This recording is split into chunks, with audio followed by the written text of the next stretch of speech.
네, 여러분 반갑습니다. 2021년 9월 29일 마감 시황 시작하도록 하겠습니다. 자, 9월도 이제 이틀 정도 남은 상황이고요. 시장이 8월 말에도 좀 조정이 심했는데 연이어 9월에도 충격파가 좀 오는 그런 상황입니다. 오늘 코스피 코스닥 지수 전일과 마찬가지로 1%대 하락으로 마무리가 되었습니다. 코스닥 같은 경우는 1000포인트를 조금 위협받는 그런 상황이고요. 아무튼 좀 전체적으로 우려가 많은 그런 상황인데, 전체적인 이런 원인이 나타난, 주가 하락이 나타나는 원인, 그리고 또 이렇게 나타날 수밖에 없는 배경들에 대해서 오늘도 성투사님 모셔가지고 좋은 말씀 한번 들어보도록 하겠습니다. 오랜만에 뵙습니다. 반갑습니다. 네, 네, 반갑습니다. 반갑습니다. 네네. 자, 이게 오늘, 그제도 그렇고, 오늘도 그렇고, 이제 9월 말 추석 연휴를 쉬고 와서 좀 이제 조정폭이 더 큰 모습들이 보이는데, 아무래도 해외에서 또 뭐 여러 가지 잡음들이 있고, 어제도 나스닥이 많이 하락한 상태에서 국내도 여전히 같이 그런 영향을 받는 모습들인데, 시장 네. 상황은 좀 전체적으로 어떻게 보시나요? 일단 뭐 해외 악재는 한 네네. 두세 가지 정도 요약이 좀 돼요. 네네. 첫 번째 이제 중국 헝다그룹 쪽 이야기인데, 네네. 그거는 일단 뭐 시장에 큰 영향이 없다라고 이제 음. 못을 박아놨기 때문에, 네네네.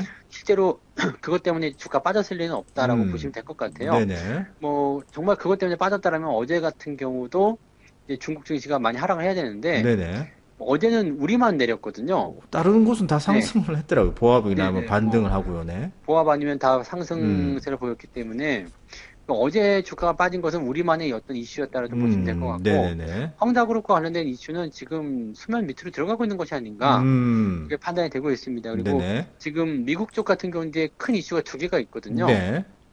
국채금리가 상승하는 부분. 국채금리, 네네. 네, 국채금리가 이제 어제 같은 경우 장중에 1.6까지 찍었거든요. 네네네. 근데 1.6 정도면은 이제 경계를 해야 될 포지션이 좀 돼요. 음, 왜냐면 이제 채권 쪽의 어떤 가격 하락이라든지 뭐 이런 쪽으로 지금 진행되기 때문에 네네네. 뭐 자금이 이동된다 뭐 네. 그런 여러 가지 부분들 뭐 경기에 음, 대한 어떤 불확실성 뭐 등등 여러 가지가 있는데, 네네. 가장 중요한 거는 이제 채권 금리가 상승하는 것은 기준금리의 인상으로 연결되기 때문에 네네. 기술주들한테 이제 음. 피곤한 상황이 되는 거죠. 아, 이거 이제 나스닥이 굉장히 네. 많이 빠졌었습니다. 네, 그래서 그리고 이제 그런지. 나스닥 네. 같은 경우 이제 하락폭이 굉장히 커질 수밖에 없었던 이유가 네네네. 거기에서 있었다라고 볼 수가 음, 있는데, 음. 사실 금리 인상 같은 경우 때문에 주가가 하락했다 그러면 우리는 사실 고마워해야 돼요. 네네. 왜냐면은 금리 인상을 하는 이유가 경기가 그만큼 좋아졌다는 방증이거든요. 경기가 좀 탄탄해졌다. 네. 예, 예. 그죠. 근데 이제 성장주 쪽에서는 이제 음, 뭐 금융비용 발생이라든지 음. 뭐 추가 대출에 대한 어떤 부담감들 때문에 이제 주가 떨어지는 상황을 가니까 네네네. 뭐 그런 부분만 조심하게 되면은 네. 전체적으로 시장은 올라갈 수밖에 없는 배경이다. 음, 이렇게 볼 수가 있는 거거든요. 그러니까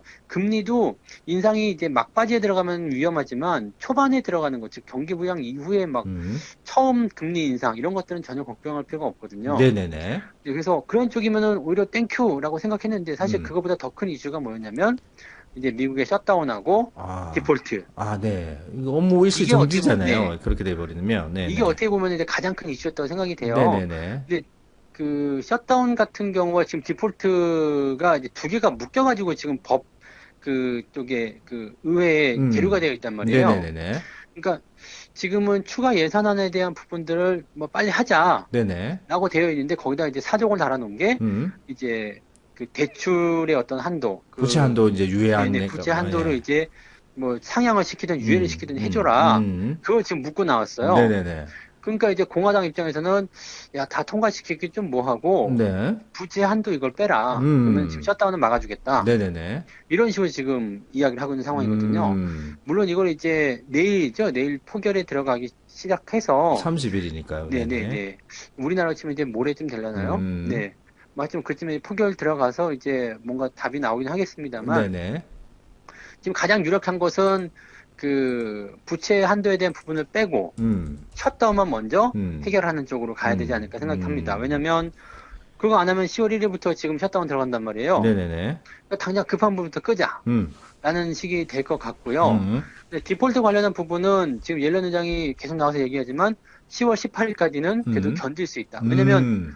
10월 18일 이후에는 견딜 수 없다라는 말을 하지만, 네네. 뭐 반대로 얘기하면 10월 18일까지 우리가 견딜 수 있어요라고 얘기할 수 있는 거거든요. 아직까지 여유가 조금 있다라는 얘기네요. 네. 네. 그러니까 이 부채 한도라는 것은 이것을 지금 초과를 한 게 이제 6조 달러 정도 되는데, 음. 이게 우리나라 돈으로 6천조예요. 6천조, 어마무시하죠. 6천조가 예. 넘죠. 한 예, 7천조쯤 되는 7천조 거죠. 가까이 되는 거죠. 예. 그러니까 우리나라 한 해 예산을 600조 정도에서 700조 정도 사이로 본다고 하니까 예. 10년치 예산이 지금 부채가 오버가 된 거예요. 네네네. 그러니까 어마어마한 물량이죠. 이거 뭐 어떻게 네. 소화할 수 있는 부분도 아니고. 네네. 그러니까 부채 한도를 연장을 해주거나 음. 아니면 이제 한도를 더 증액을 시켜주거나 이렇게 네. 나와야 될 겁니다. 안 그러면 음. 미국이 디폴트가 걸리니까 음. 그건 안 되잖아요. 네네. 근데 지금 오버가 된 상태니까 추가 대출이 안 나와요.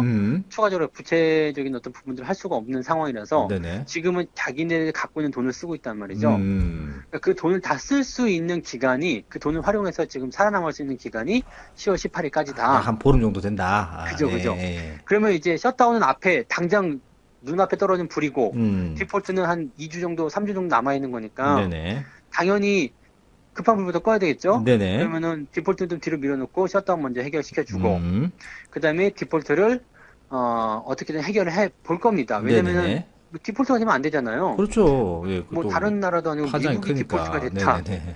그러면 이거 상당한 문제가 되니까 네. 어떤 식으로는 해결이 될 겁니다. 그러면 해결은 되지만 정답은 네. 일단 가지고 있거든요. 네네. 근데 해결은 되지만 네. 그 해결되는 과정 속에서 얼마나 진통이 많을까요? 그러니까 시장 자체가 거기에 대해서 계속 경계심을 가지고 스트레스를 받게 되겠죠. 네네네. 그러니까 쉽게 올라가지 못하는 음. 그런 미국 상황이 일어날 수도 있다라고 보시면 되겠고. 자, 그럼 근데- 국내로 넘어와서 네. 해외는 네네. 그런 상황이 있고 국내로 넘어와서 우리도 영향을 안 받을 수는 없으나 좀 더 근본적인 어떤 문제가 있을 것 같은데 오늘 이렇게 하락을 많이 한 이유가 특히 시총 상위도 굉장히 하락이 컸습니다. 네네. 네네. 근데 지금 그 부분이 네. 미국 시장에서 나타나는 부분하고도 맞을 것 같아요. 왜냐면 미국에서 많이 올라간 주식에 대한 차익 실현을 해야 되는데 명분이 없었단 말이거든요. 네네네네. 또 뭐 디폴트, 뭐 셧다운, 뭐 이런 얘기들 하면서 야 이거 좀 부담스럽지 않냐? 네네. 금리 인상되는 거 부담스럽지 않냐? 그럼 차익 실현하자. 이런 예. 명분을 찾았을 거고요. 그렇죠. 국내 증시 역시도 마찬가지거든요. 음. 지금 오늘 주가 하락을 좀 주도했다라고 볼 수 있는 것들은 네. 뭐 5%대 이상 주가 빠진 종목들 위주로 보셔야 되는데 네네. 대부분의 종목들이 시총 상위에 있는 것들. 어. 특히 뭐 최근에 이제 많이 올라갔었던 그런 뭐 배터리 소재라든지 네네네. 그다음에 대부 시스터즈 이런 거 많이 올라갔었잖아요. 아, 최근에 엄청나게 올라갔었죠. 네네. 그런 것들이 좀 주가 하락폭 좀 나고 낙폭 좀 많이 튀었어요. 네네네. 그러니까 많이 올라간 종목들 위주로 차익 실현해야 되는데 명분을 조금 찾아온 부분이 아닐까 생각되기도 하고요.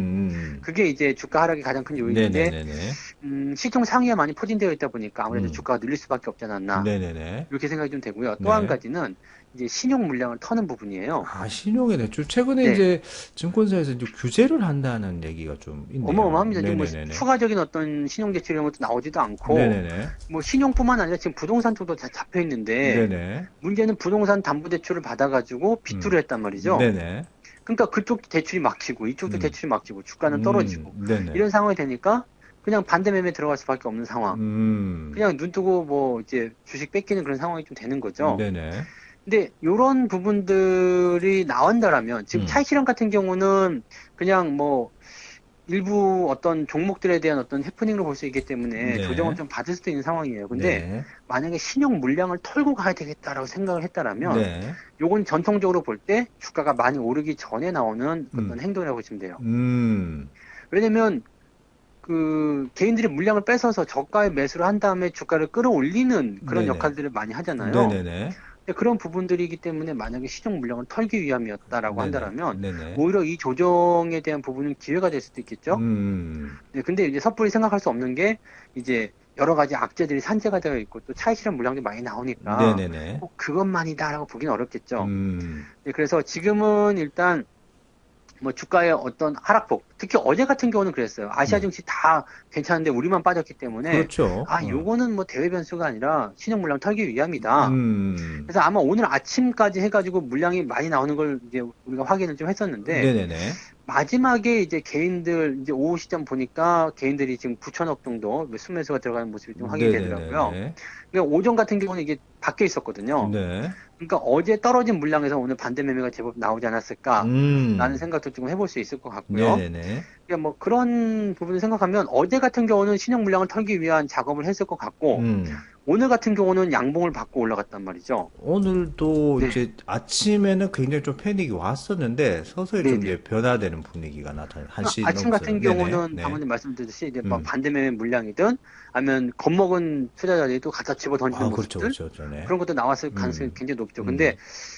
뭐 따지고 보면 이제 반대매매 같은 경우는 어제부터 치고 들어갔으면 오늘 당연히 나왔을 테고 네네. 물량 많이 빠졌을 테니까 그건 음. 해소가 됐겠죠? 음. 그러면 두 번째 거는 이제 그 시장 공포에 대한 그런 부분일 텐데 네네네. 그런 것들은 이제 낙폭이 지금 갑자기 많이 나온 거잖아요. 네, 그렇습니다. 갑자기 많이 쏟아지게 되면 음. 상대적으로 나올 수 있는 게 반발 매수. 그러니까 기술적 반등은 무조건 나올 수밖에 없는 상황이 되는 거죠. 네네네. 그러니까 아마도 내일이나 뭐 해가지고는 반등이 좀 나올 수 있는 그런 시장 상황이 만들어지지 않겠나 네네. 생각은 되는데 네. 이틀 동안 빠진 걸 다 회복은 못 할 거예요. 그렇죠. 아무래도 네, 충격이 그렇기 때문에 크니까요. 네, 네. 그렇죠.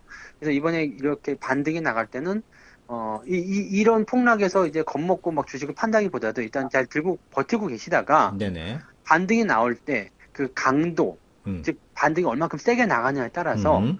이 주식을 더 들고 갈 것이냐, 아니면 정리를 할 팔아먹을 것인가. 것이냐, 예, 예. 그런 부분을 결정하시는 게 맞지 않을까 생각이 돼요.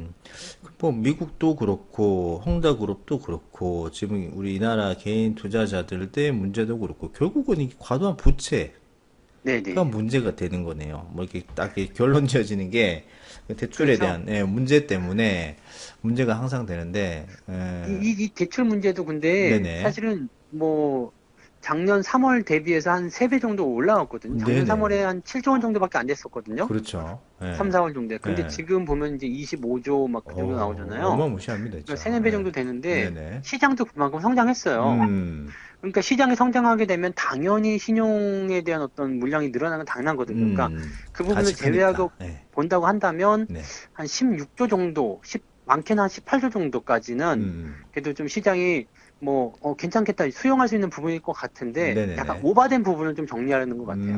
너무 이제 적정선이란 게 네네. 있는데 그 네. 적정선을 넘어버리니까 그 부분은 그러니까 뭐 싹둑, 시장을 예. 완전히 뭐 박살내가지고 물량을 다 죽이는 게 아니라 그렇죠. 그냥 어느 정도 네. 빠져나갈 사람들은 빠져나가게끔 만드는 음, 그런 정도로 가지 않겠나. 급한 돈을 빼먹는 거겠죠? 네. 급한 불은 끄고 간다고 일단은 네네네. 너무 이제 위험한 자금으로 운영하시는 분들은 좀 전체적으로 네. 많이 힘드실 수도 있는데 투자라는 게 항상 그렇지 않습니까? 내가 가진 그렇죠. 자금 안에서 원하는 안에서 해야 되는데 과도한 부채, 레버리지를 사용했을 때 항상 문제가 되는 게 주식 투자가 아닌 것 같습니다. 뭐 주식 투자뿐만을 떠나서 다른 모든 것들이 그렇게 연결된다는 것을 여러분들 많이 잘 아시고 있으실 것 같아요. 일단 뭐 전체적인 시장 상황은 대외 약재도 조금 혼재되어 있고 국내의 어떤 신용 문제도 있기 때문에 단기간에 좀 하락이 컸습니다만은 반발 매수를 통해서 또 시총 상위도 너무 또 올인한 종목들에 대해서 판단을 잘 내리셔서 아까 말씀하셨던 것처럼 더 유지를 해서 갖고 갈 것인지 정리를 해서 물량을 조금 어느 정도 가볍게 갖고 가실 건지 정리를 판단을 잘 하시는 그런 주가 되셨으면 좋겠네요. 이번 주도 뭐 9월 말 내일이면 9월 30이니까 한 달이 다 가버립니다. 9월 마무리 잘 하시고요. 저는 10월 달에 다시 찾아뵙도록 하겠습니다. 오늘도 좋은 말씀 감사합니다. 네, 수고하셨습니다. 네. 본 방송에서 제공되는 모든 정보는 투자 판단의 참고 자료이며 투자의 최종 책임은 본 방송을 이용하는 본인에게 있습니다.